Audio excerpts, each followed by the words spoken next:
Shaquille O'Neal, Anthony Davis at LeBron James, yan ang ating pag-uusapan. Final seconds. Bryant for the win. Bang! Isa namang dating player ng Lakers na si Shaquille O'Neal ang naniniwala na kaya daw makapag-upset ng Lakers para sa mga top-seeded team sa Western Conference sa playoffs. Kabilang nga ang Lakers kasama itong Golden State Warriors sa mga kupunan na sinasabi ni Shaquille O'Neal na kaya nga daw pabagsakin itong Oklahoma City Thunder. Paliwanag pa ni Shaquille O'Neal ay 2-1 daw ang record ng Lakers laban sa OKC Thunder.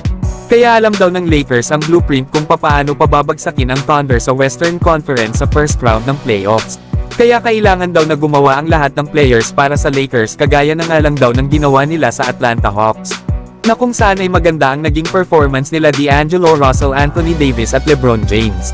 Kaya kailangan daw ng Lakers na magkaisa ang kanilang Big Three, lalo at ang OKC Thunder daw ang nag-aantay sa kanila sa first round ng playoffs.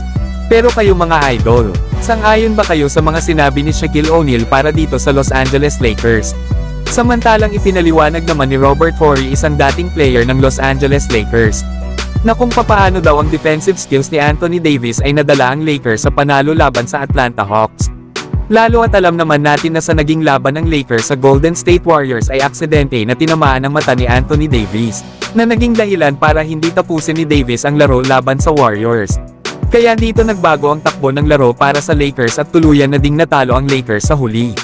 Na malaking kawalan talaga kapag nawala sa loob ng court itong si Anthony Davis para sa Lakers, na humihina nga kasi ang kanilang depensa. Pero buti na lang at nakapaglaro na si Anthony Davis sa naging laban nila sa Atlanta Hawks, na kung saan ay gumawa si Anthony Davis ng 15 rebounds. At dito na nga ipinakita at ipinaliwanag ng former Los Angeles Lakers na si Robert Horry ang kahalagahan ng depensa ni Anthony Davis para sa Lakers. Ang una nga ay makikita daw itong si Anthony Davis na nagstay sa paint area para makontest ang tira ng kalaban. Ang pangalawa naman ay nakontest ni Anthony Davis ang tira ng kalaban. Pero nagawa nga ng player ng Atlanta Hawks na may pasa ang bola sa kanyang kasama sa may corner. Ang maganda naman sa ginawa ni Davis ay na-backs out agad niya ang kalaban para sana sa rebound, pero nakuha nga ito ng player ng Atlanta Hawks. Pero itong si Anthony Davis ay nagawa pang makontest ang tira ng kalaban at si Davis din ang nakakuha ng rebound dahil sa kanyang depensa, na naging dahilan naman ito para makakuha si LeBron ng easy 2 points mula sa transition sa pasa mula kay Anthony Davis. At sa mga sumunod naman daw na play ay makikita mo kay Anthony Davis na bukod sa kanyang depensa ay mahusay din daw itong kumuha ng rebounds. Lalo na kapag titira na ang kalaban ay agad nagagawa ng backs out si Davis para masecure ang rebound.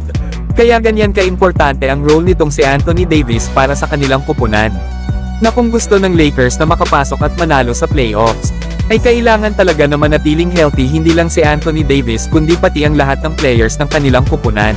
Samantalang nagtampo naman itong si Draymond Green sa ginawa ni LeBron James. Paano ba naman imbes kasi na sa kanya maunang mag-guest itong si LeBron? May naunahan pa si Draymond Green ni JJ Redick na isang former NBA player.